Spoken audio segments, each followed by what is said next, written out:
me through the night. Yeah. I've been feeling so lonely. I need you here by my side.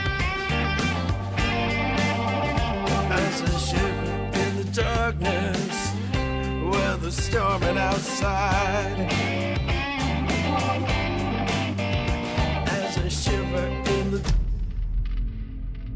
As a physician who is interested in treating people, Hippocratic oath, and being a bulwark against sickness and ill health, do you feel sometimes now that you're playing music, you've discovered another way to cure and heal people during tough misanthropic times?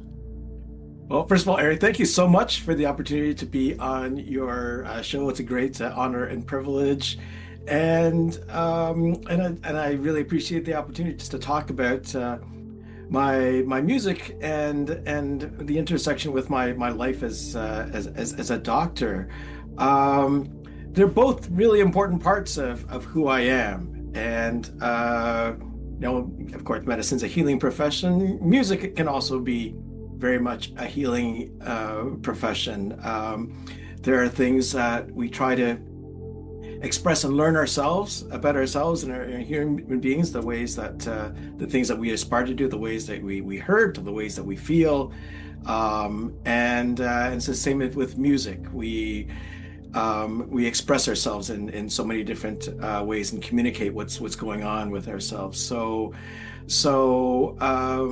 yeah, maybe it seems like a strange, it may seem like an unusual juxtaposition. For me, it's all part of the same state of being for me. They're both integral parts of who I am.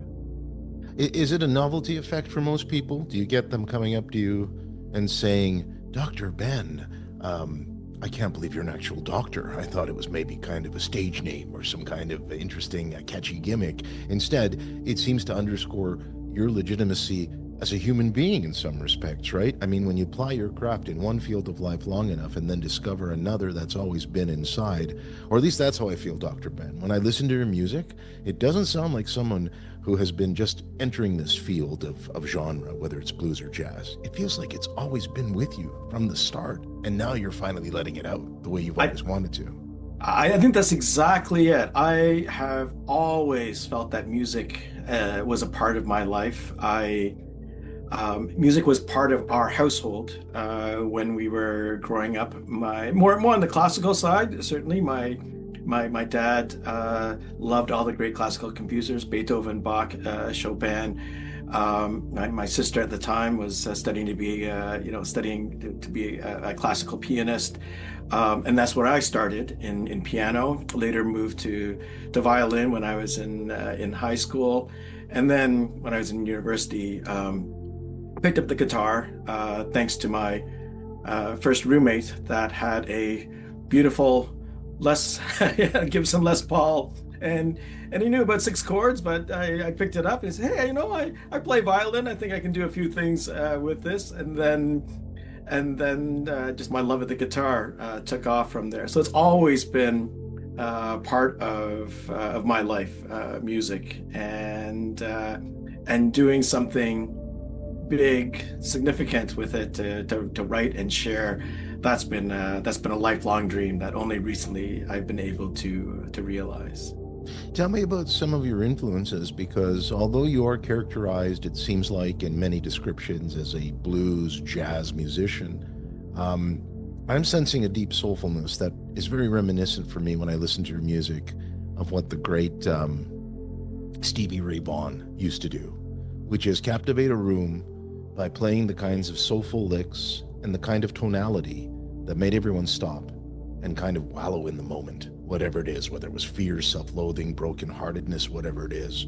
And since you're also a doctor, it comes as no surprise that you incorporate the aspects of your medical experiences as powerful, I find, metaphors and analogies. What were the influences that got you started musically, and how did it grow into something that you felt you could take on the road and perform for people? Well, certainly Stevie Ray Vaughan was one of my absolute top guitar idols. In my teens, I could sit in a room for hours um, listening to his songs and trying to learn them play by note for note. Back in the days when we didn't have the same access to the guitar tabs, this was like on your cassette player, playing press and record or press and rewind like 50 times in the space of an hour, trying to get that exact phrase down. So very much influenced my guitar playing. Bruce Cockburn is also a huge, probably I would say my number one influence on the acoustic guitar side, on the more folky or folk blues side. Both in terms of just I just love the intricacy of his finger picking, and of course the really deep lyrical content of his music, where he will talk about the burning issues of the day, but packing layer upon layer of meaning into his songs, and I've taken so much from him as well. Perhaps a bit of an unusual, so an orthodox mix of different styles. More recently, I've been studying Tommy Emmanuel's guitar techniques. Great handy if you're an acoustic guitarist on the road to be able to try to figure out how to, keep a bass line, a rhythm going while you've got the guitar melody going. Just had the opportunity to, attend one of his workshops in May earlier. So a variety of different influences that I've tried to then incorporate and build into my own music. It always seems like all the greatest blues and jazz musicians find a way to unfortunately burn out very quickly too. We don't get as many of these kind of classic legends anymore. I'm thinking back, of course, like musicians like Peter Green. You discover them and they're so brilliant, and then of course the music industry passes a lot of them by, right? As we did in the 70s, we went from a preponderance of early blues guitarists who eventually evolved their sound into various levels of fusion, and then they went off into their various different spheres. And some just dropped off into relative obscurity, only to be discovered 30 years later. There's something about discovering a classic blues musician, isn't there, that may have been lost through the sands of time, but you, as someone who's a lover of music, you unearth whatever they offered in that short time. And of course, Stevie Ray Vaughan wasn't with us long enough, because if he were, I think he would have been a complete mover and shaker in everything that he did.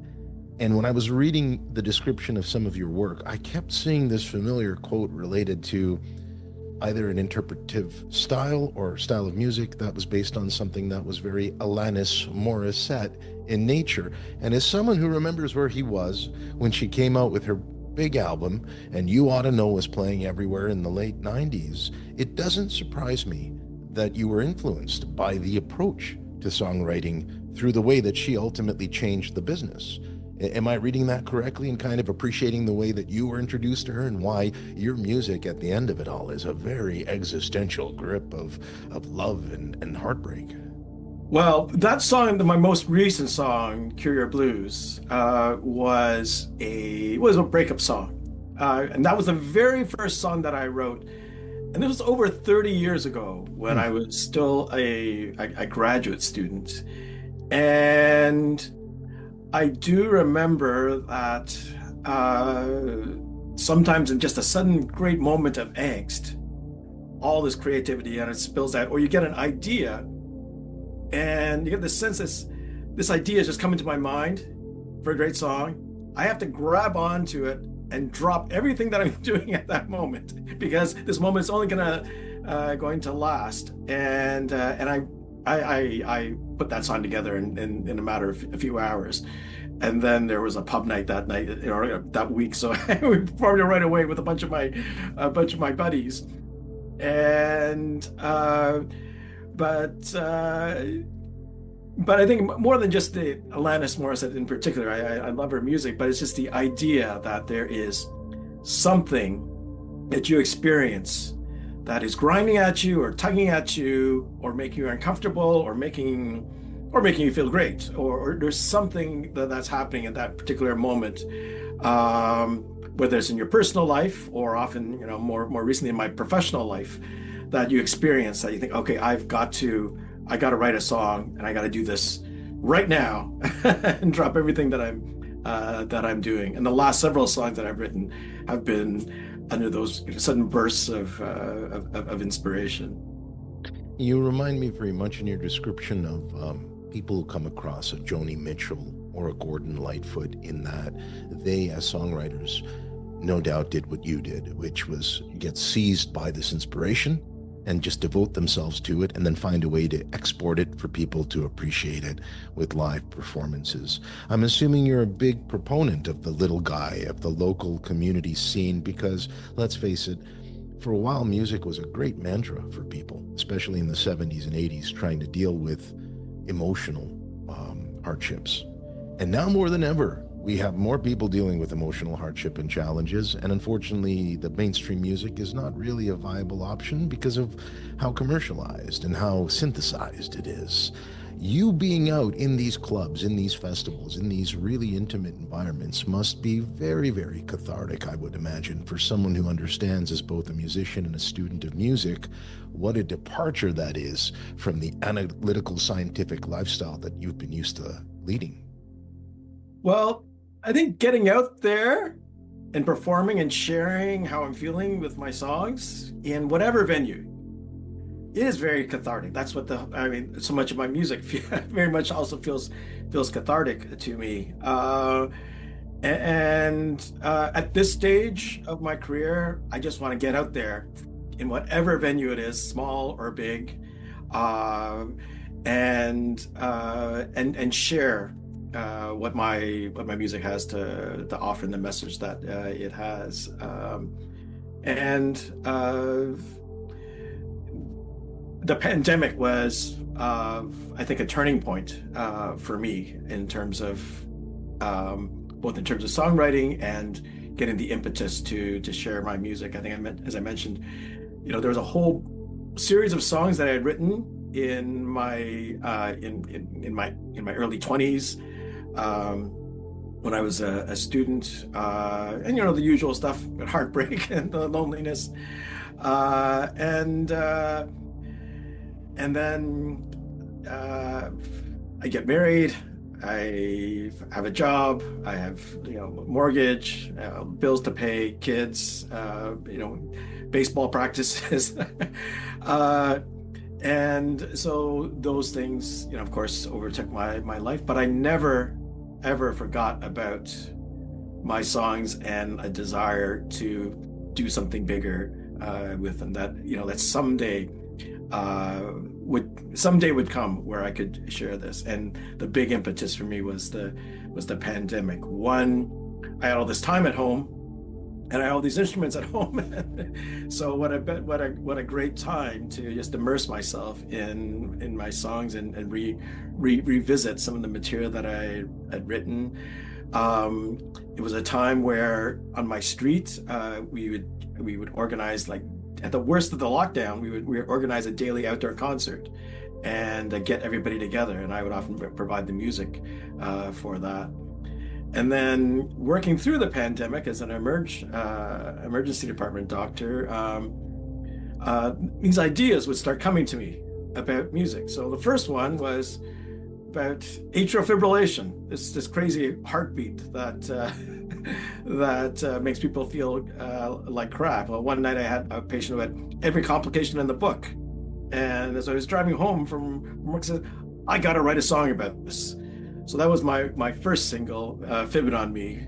It sounds like a song about a lying, cheating lover, but it's actually about this crazy heartbeat. And then other songs started coming, songs that are going to be released soon, about everything from dealing with patients with addictions, or lonely people in house calls, or all kinds of other things that I've seen in my career.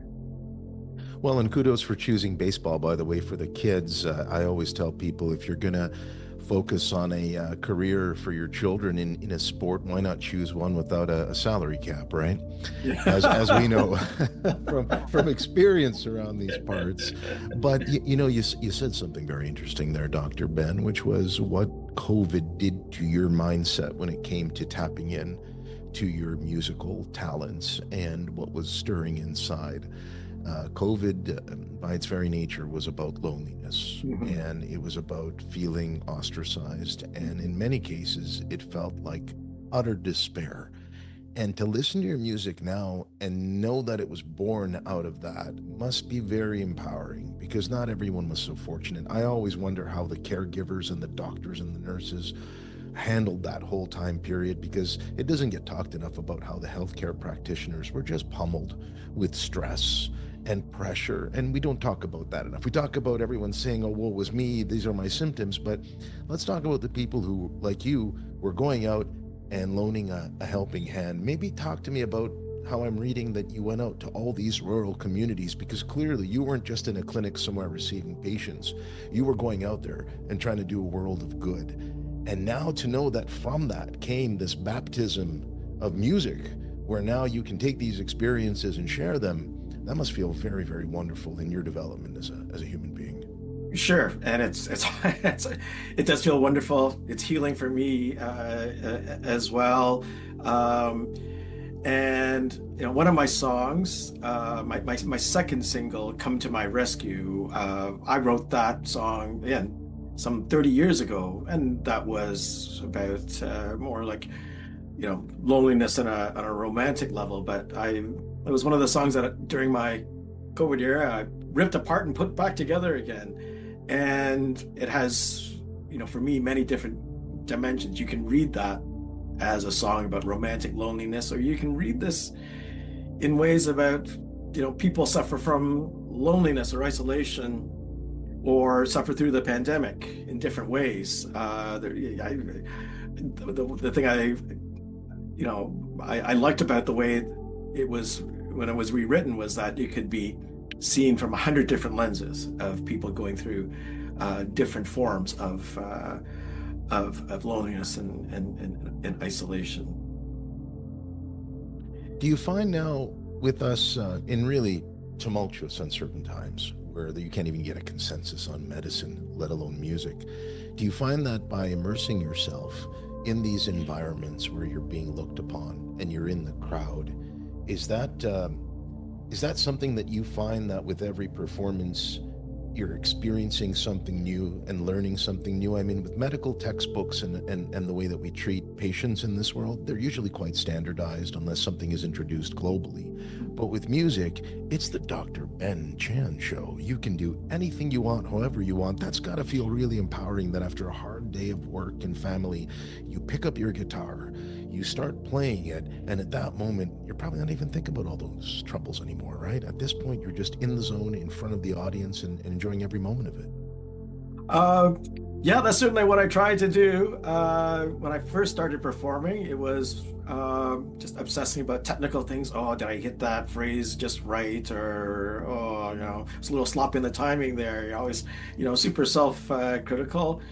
And through some great, great coaching from my music teachers, eventually learned to connect with the crowd. That's what they're really here for. Not gonna notice that tiny little mistake that only you notice. They're gonna know, how did you make them feel? How did the music make them feel? How did your message make them feel? What reaction did they get? And that's what they're going to take. And once I realized that, then then uh, then the whole meaning of the performance takes on a different dimension, and it's a whole lot more fun. And then it's interesting. There's an interesting corollary again between medicine and music, because we often say medicine is an art and a science. So on any given disease, there's just this big laundry list of all the drugs and doses that we're supposed to do and different treatments and follow up. And that's all very technical, but then there's very much a human element to that. There's always ways in which you take that very rigorous piece of knowledge and apply it to somebody whose life is doesn't things don't fit neatly into categories. We were human beings at the end of the day, and we really have to feel our way through how this list of stuff that needs to get done is going to work for a person's very individual circumstances. And the same is with music. We got to know rhythm, 3/4 time rhythm, tempo, know all our different scales and intervals. But we take that and we shape that into something that's much more artful. So I just love I just love playing with the two sides of that hard science and art in both of those domains. It's funny you use the term dosage. It's like you're a practitioner of giving doses of music. You're writing prescriptions for people who show up at your shows knowing that it will resonate differently with every different person. For a while there, I don't know if you remember, Dr. Ben, it was all the rage in the 80s and 90s to learn that you would go into surgery and they'd put classical music on or some music Yep. of your choice because it was believed there was some biorhythmical connection between music and good health. Do you feel the same way? Oh, for sure, yeah, yeah. And I still know surgeons who put on some nice some good classical music at the same time. And yeah, I mean that's very much my hope with my music, that people will play that for that they'll put it on a playlist for if they're feeling a certain way, they want to be cheered up, or if they just want validation of what they're feeling during a difficult time. If that gives people that sense of validation or comfort, then I feel that's what I've accomplished. That's what I wanted to accomplish with my music. I'm curious, Dr. Ben, what for you today constitutes a real sense of validation or accomplishment rather? Is that sense of validation that comes from touring live? Is it from being in the studio and crafting music with your producer? Or is it in simply knowing that in a world where people have archetypes, you have become that rare duality of a human being where you can tell someone who's sitting down and talking to you about pulmonary embolisms or something neurological and then suddenly say, but did you listen to Cream from their 1968 album? Right? That's got to impress people when they gather with you and you kind of reveal that. You do the big Dr. Ben reveal that there's more to you than meets the eye, right? Well, I think validation is just a sense that somebody has taken something from my music and it made their day.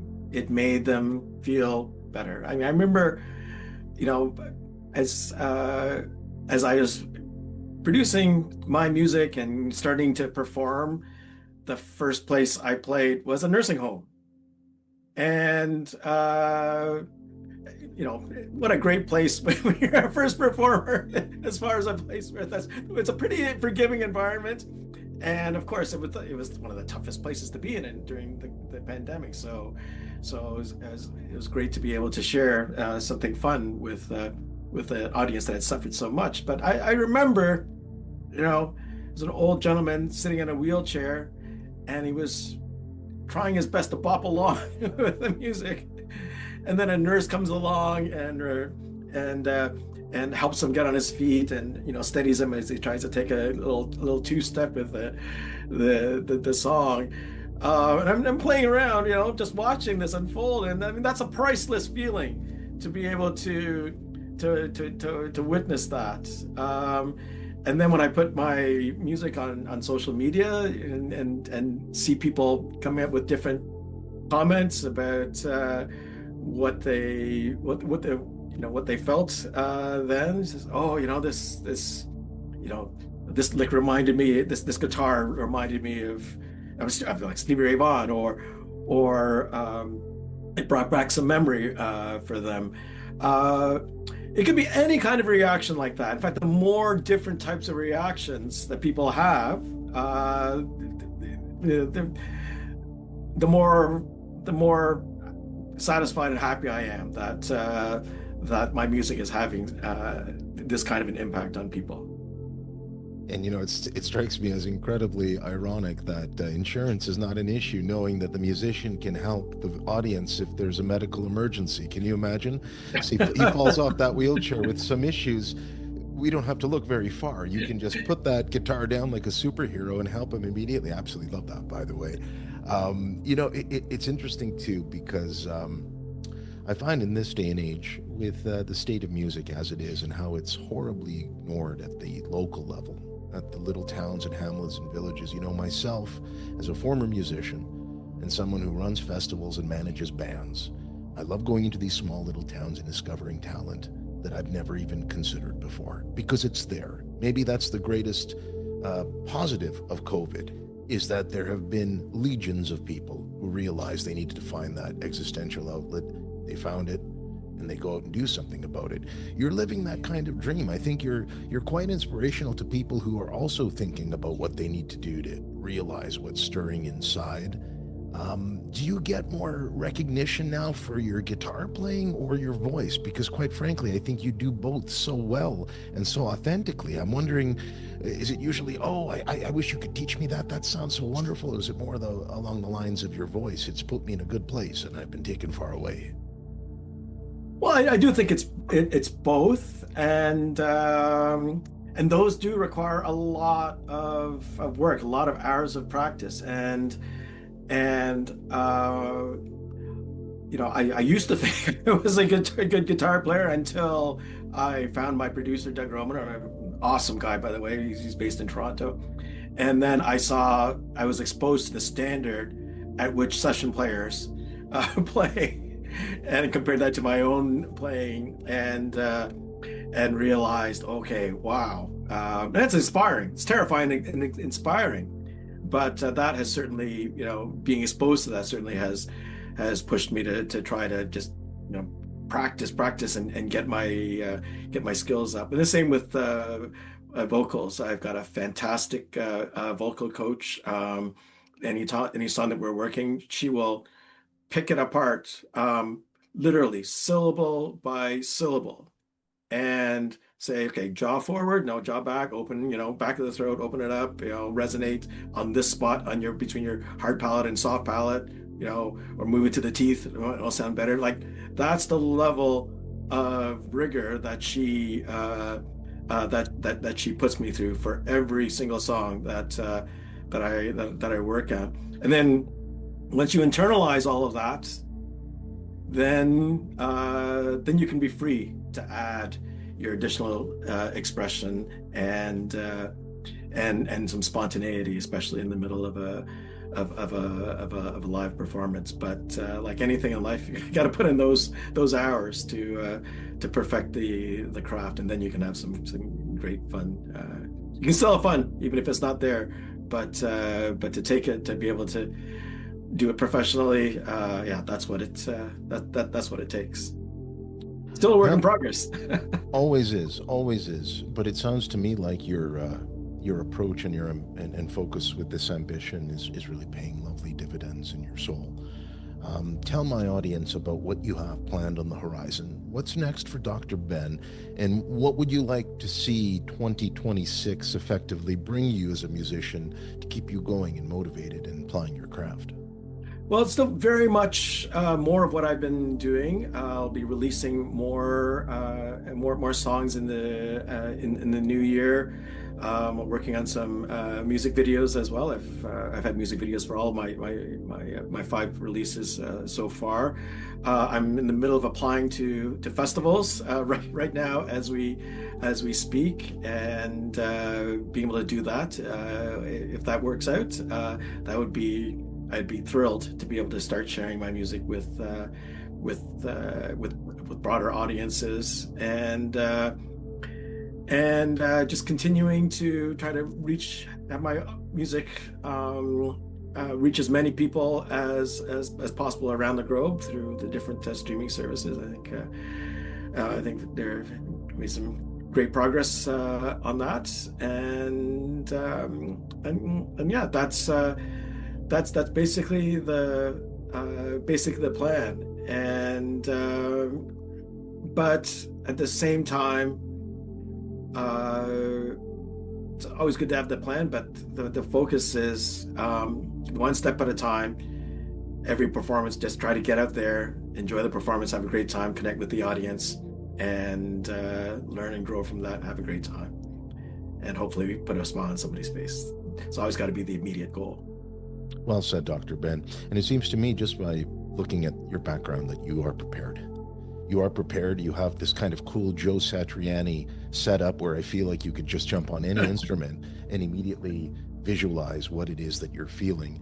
And the fact that you found a solid studio producer partner, the fact that you're focused on making sure that your music is replicated. I have done my research. I've heard your live stuff versus your studio stuff, and I love that it's consistent. I love the fact that anyone who comes to see you knows what to expect, and I totally agree with you. I think you're perfect for the festival environments, so you can show off both the intimacy of your music and those moments where you've got a nice band behind you that can really push the music to all of the contours and the acoustics of the environment.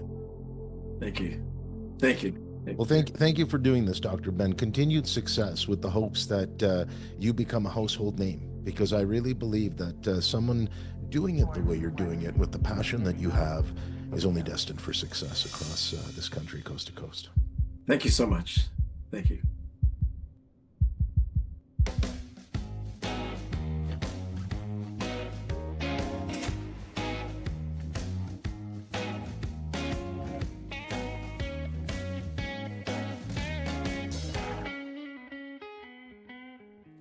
You're